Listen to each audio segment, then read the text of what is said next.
প্রিয় দেশবাসী ভাই ও বোনেরা, আশা করি সকলেই ভালো আছেন। আলহামদুলিল্লাহ আমিও ভালো আছি। বরাবরের মতো ভিডিও শুরু করলাম। যাই হোক, মূল আলোচনায় আসি। সাধারণ মানুষের কাছে যাও, একটু কি তুমি টের পাও? কার বাসা গেছে কার টেবিলে, খেলা যে চলছে কুল লেভেলে। প্রিয় দেশবাসী, খেলা যে কুল লেভেলে চলছে সবাই জানতাছে, কিন্তু তাও মানুষ সৎ এবং ইনসাফের পথে অনেকেই ফিরে আসতেছে না। কিছু বলার ভাষা নাই আমার। আমি রেস্টুরেন্টে কাজ করি, পাশাপাশি ভিডিও বানাই। এই যে আজকে গলদা চিংড়ি এইগুলা পরিষ্কার করমু আর কিছু আলোচনাও করমু। প্রিয় দেশবাসী, এখনই কিন্তু পারফেক্ট সময় এসে গেছে। দিন বদলের হাওয়া বইতেছে। ন্যায় ইনসাফ প্রতিষ্ঠা করার পারফেক্ট সময়।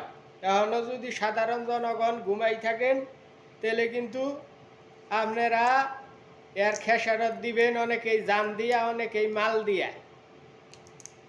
বিভিন্ন ভিডিওর মাধ্যমে আমি জানাই, ন্যায় ইনসাফ প্রতিষ্ঠা করার সময় একবারে নিকটে আইসা পড়ছে। নিকটে আপনারা যার যার জায়গা থেকে ন্যায় ইনসাফের পক্ষে ফিরে আসেন। সবাই জানেন, বুঝেন, জ্ঞান বুদ্ধি আছে। যাই না হই না বুঝ যাও যে আপনারা কি কারণে টেকার পিছনে ঘুরেন, ক্ষমতার পিছনে ঘুরেন। ক্ষমতা চিরস্থায়ী না, ক্ষণস্থায়ী। 5-10 বছর, 20 বছর মানুষ বাঁচেও খুব হইলে 70-80 বছর, তার বেশি কেউ বাঁচব না। প্রতি ভিডিও আমি জানাই, আপনারা সবাই জানতাছেন, বুঝতাছেন। আর বিগত দিনেও দেখাইছেন সৎ লোকের বাদ নেয়, তবে এখন মনে হয় আসবো ইনশাল্লাহ। আর এখন যদি না আনতে পারেন সুশাসন, যোগ্য লোক, তাহলে ইমাম মেহেদি ছাড়া আর সুশাসন আশা করা যায় না। প্রিয় দেশবাসী, আমার কোনো লাভের জন্য আমি এই সমস্ত কথা বলি না। আমি কথা বলি পুরা 18-20 কোটি মানুষের লাভের কথাই আমি বলি। কারণ আমি কোনো দল করি না, পদ পাবো না যে আমার দলটা ক্ষমতায় গেলে আমি লাভবান হবো। আমি সাধারণ থেকে শুরু করে ধনী গরিব সবার কথাই আমি বলতাছি। ন্যায় ইনসাফ সবার জন্য দরকার, খালি আবার গরিবের জন্য দরকার না। প্রিয় দেশবাসী, আপনারা আমার কথায় কষ্ট পাইয়া থাকলে আমারে আল্লাহ রাস্তে মাফ করে দিবেন। ছোটো ভাই বড় ভাই হিসাবে আমি কিন্তু ন্যায় ইনসাফের পক্ষে কথা বলি। প্রিয় দেশবাসী, আপনারা সত্যের পথে, ন্যায় ইনসাফের পথে ফিরে আসেন। ক্ষমতার লোভে বইরা দুর্নীতিতে জড়াইয়েন না, মানুষের উপরে অন্যায় অবিচার করেন না। টাকা পয়সা ধন সম্পদ এটা ক্ষণস্থায়ী, চিরস্থায়ী না। চিরস্থায়ী হইল মরার পরে আপনার এই জীবনটা হইল চিরস্থায়ী জীবন। এই জীবনটা ক্ষণস্থায়ী, 60-70 বছর। এই জন্যে এই দুনিয়ায় পরকালের আপনার ভালো মন্দ কামাই করে নিয়ে যায়। রাজনীতি করেন যে কোনো ক্ষেত্রে থেকেই ভালো একটা নাম কামাই করে নেন, মরার পরে নেকি পাবেন, ভালো হব। টাকার জন্যে অন্যায়ভাবে একজনকে হত্যা করবেন, জোর করে একটা জিনিস নিবেন, ক্ষমতায় যাবেন, এটা কিন্তু ভালো কাজ না। এই কথাটাই আমি বলি। আমি কিন্তু খারাপ কথা বলি না।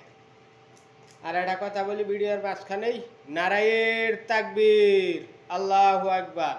এই ধ্বনিটা প্রতিদিনই দেই, কেউ রাগ করেন না। এটা আল্লাহর কথা, আমার কথা না। প্রিয় দেশবাসী, অনেক কথাই বলার ইচ্ছা, কিন্তু আমার কথাটা দেহে দেহে না, লাইক কমেন্ট করে না, শেয়ার করে না, এই জন্যে বলবারও চাই না। সবাই ন্যায় ইনসাফ মুখে মুখে চায়, অন্তর থেকে অনেকেই চায় না। কারণ অনেক মানুষ আছে দুর্নীতির সাথে জড়িত, চাঁদাবাজি এইগুলোর সাথে জড়িত।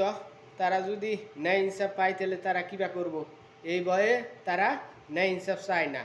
আমি বলবার চাই প্রিয় দেশবাসী, এই যে জামাতের আমির, সে কি কথাটা বলছে, তারে কি আমি হুদাই ভালো লোক বলি? তার বিষয়ে আমি ভোট চাই।